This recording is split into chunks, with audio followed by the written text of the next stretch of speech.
भारतीय पुराणिक कथाओं में अनेकानेक शिक्षाप्रद घटनाएं होती हैं, जिनमें श्रीमद् भागवत महापुराण का एक अध्याय विशेष रूप से महत्वपूर्ण है। इसके षष्ठम स्कंध में एक गहन संवाद होता है महाराज राजा परीक्षित और श्री सुखदेव जी के बीच, जो न केवल धार्मिक बल्कि दार्शनिक भी है। महाराज परीक्षित, जो कि अपने पूर्वज अर्जुन के पौत्र थे, सुखदेव जी से पूछते हैं कि यदि अज्ञानतावश कोई पाप हो जाए तो क्या उस पाप की मुक्ति का कोई मार्ग है। महाराज परीक्षित ने आगे कहा, ओ गुरुदेव, आपने 5वें स्कंध में जो नरकों का विस्तार पूर्वक वर्णन किया था, वह सुनकर मेरा मन विचलित हो उठा है। उन्होंने चिंता जाहिर की कि सांस लेते समय हवा में मौजूद असंख्य जीवों की मृत्यु हो जाती है। खाना पकाने में लकड़ी जलाने से उसमें निवास करने वाले जीवन भी समाप्त हो जाते हैं और ये सभी घटनाएं अनजाने में होती हैं। फिर वे पूछते हैं, इन अनजाने में किए गए पापों का प्रायश्चित कैसे संभव है। श्री सुखदेव जी, जो कि वेदों और उपनिषदों के महान ज्ञाता थे, ने राजा परीक्षित से कहा, हे राजन, प्रतिदिन अनजाने में होने वाले पापों से मुक्ति पाने के लिए आपको 5 प्रकार के यज्ञ नियमित रूप से करने चाहिए। यह सुनकर महाराज परीक्षित ने चिंतित होकर कहा, ओ भगवान, एक यज्ञ करना भी जब इतना दुष्कर होता है, आप तो रोज 5 यज्ञ करने की बात कह रहे हैं। आचार्य सुखदेव जी ने विस्तार से समझाया, हे राजन, पहला यज्ञ जो कि भूत यज्ञ कहलाता है, यह अत्यंत सरल और गहरे धार्मिक महत्व का होता है। जब भी आपके घर में भोजन पकाया जाए तो उसकी पहली रोटी गौ माता के लिए निकालनी चाहिए। यह न केवल आपके घर में समृद्धि लाता है, बल्कि यह प्रकृति के प्रति आपकी कृतज्ञता को भी दर्शाता है। उन्होंने आगे बताया, गौ माता को अन्न देना एक प्राचीन और शास्त्रीय परंपरा है, जिसे अपनाने से घर में आने वाली नकारात्मकता दूर होती है और प्राणी मात्र के प्रति दया भावना मजबूत होती है।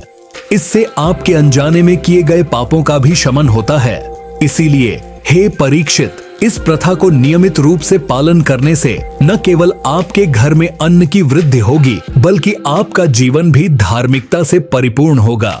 आचार्य सुखदेव जी ने महाराज परीक्षित से आगे कहा, राजन, दूसरा यज्ञ है छोटे जीवों की देखभाल।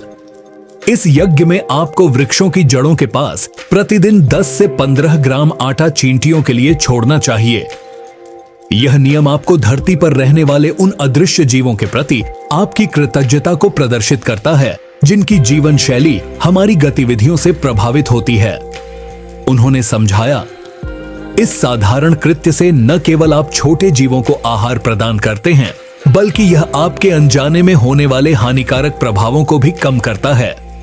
यह यज्ञ आपको और आपके राज्य को नैतिक रूप से उन्नत बनाने के साथ साथ प्रकृति के संतुलन में भी योगदान देता है। सुखदेव जी ने आगे कहा, जब आप इन छोटे जीवों को आहार देते हैं तो आप एक तरह से उनकी सेवा कर रहे होते हैं और यह सेवा भावना ही धर्म की सच्ची प्रकृति है। यह यज्ञ आपके कर्मों को शुद्ध करने में मदद करता है और आपके जीवन में धर्म की स्थापना करता है।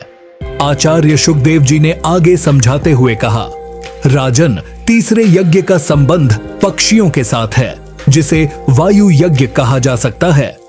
इस यज्ञ में आपको प्रतिदिन पक्षियों के लिए अन्न छोड़ना चाहिए। यह कार्य न केवल पक्षियों के लिए भोजन की व्यवस्था करता है, बल्कि प्राकृतिक संतुलन बनाए रखने में भी महत्वपूर्ण योगदान देता है। उन्होंने बताया, जब आप पक्षियों को अन्न देते हैं तो यह न केवल उन्हें जीवन दान देता है, बल्कि आपके द्वारा अनजाने में किए गए पापों का शमन भी करता है। पक्षियों को भोजन प्रदान करने से उनके प्रति आपकी करुणा का भाव जागृत होता है और यह आपके द्वारा प्रकृति के साथ किए गए अच्छे कर्मों को बढ़ावा देता है। श्री सुखदेव जी ने आगे कहा, यह यज्ञ आपको स्वार्थ से परे होकर कार्य करने की प्रेरणा देता है और प्राणियों के प्रति आपकी संवेदना को मजबूत करता है। इस प्रकार यह तीसरा यज्ञ न केवल पाप से मुक्ति दिलाता है, बल्कि आपको धर्म के पथ पर चलने की प्रेरणा भी देता है। आचार्य सुखदेव जी ने विस्तार से समझाते हुए कहा, राजन, चौथा यज्ञ, जिसे जल यज्ञ कह सकते हैं, वह समुद्री जीवों के पोषण से जुड़ा है। इस यज्ञ के अंतर्गत आपको प्रतिदिन आटे की गोली बनाकर नदी, तालाब या अन्य जलाशय में मछलियों को खिलाना चाहिए।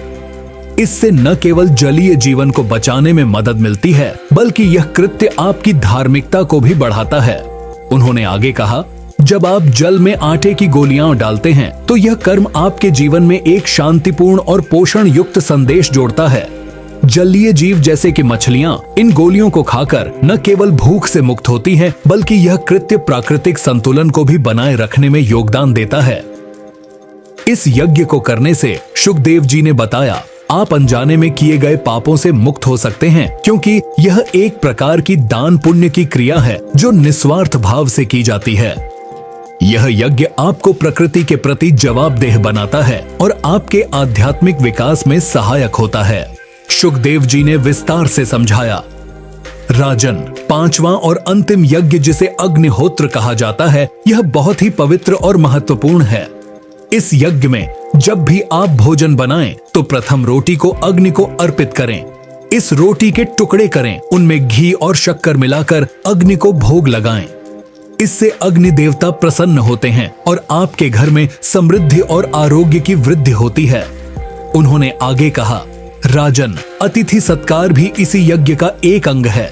जब भी कोई अतिथि या भिखारी आपके द्वार पर आए तो उसे प्रेम पूर्वक साफ सुथरा अन्न दें। कभी भी जूठन या बासी भोजन दान में न दें, क्योंकि यह दान के धर्म को कलंकित करता है।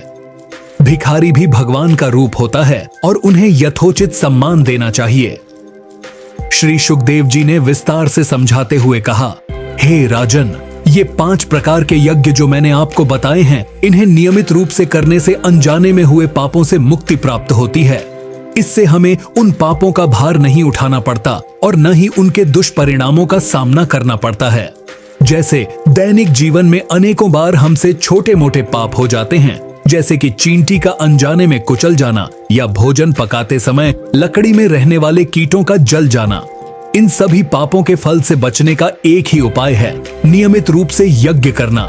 राजा परीक्षित ने विनम्रता से पुनः अपना प्रश्न उठाया, भगवन, यदि गृहस्थ जीवन में नित्य यज्ञ कर पाना संभव न हो तो क्या अन्य कोई मार्ग है जिससे पापों से मुक्ति मिल सके?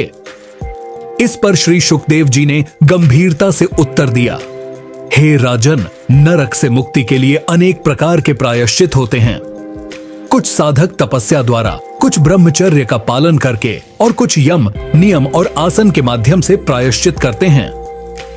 लेकिन मैं आपको बता दूं, इन सब से अधिक शक्तिशाली है हरि नाम संकीर्तन।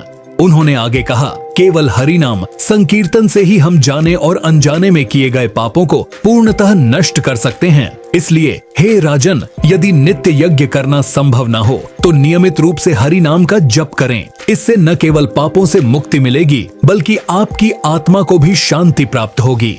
श्री शुकदेव जी के उपदेश सुनकर राजा परीक्षित ने आदर पूर्वक सिर झुकाया और अपनी समझ में आई गहराइयों को मनन करने लगे। उन्होंने हरि नाम के महत्व को समझा और उसे अपने जीवन में उतारने का संकल्प लिया। इस प्रकरण के साथ हम इस वीडियो को समाप्त करते हैं। यदि आपको यह वीडियो उपयोगी लगा हो और आपने इससे कुछ नया सीखा हो तो कृपया इसे लाइक करें और अपने विचारों को हमें कमेंट के माध्यम से अवश्य बताएं।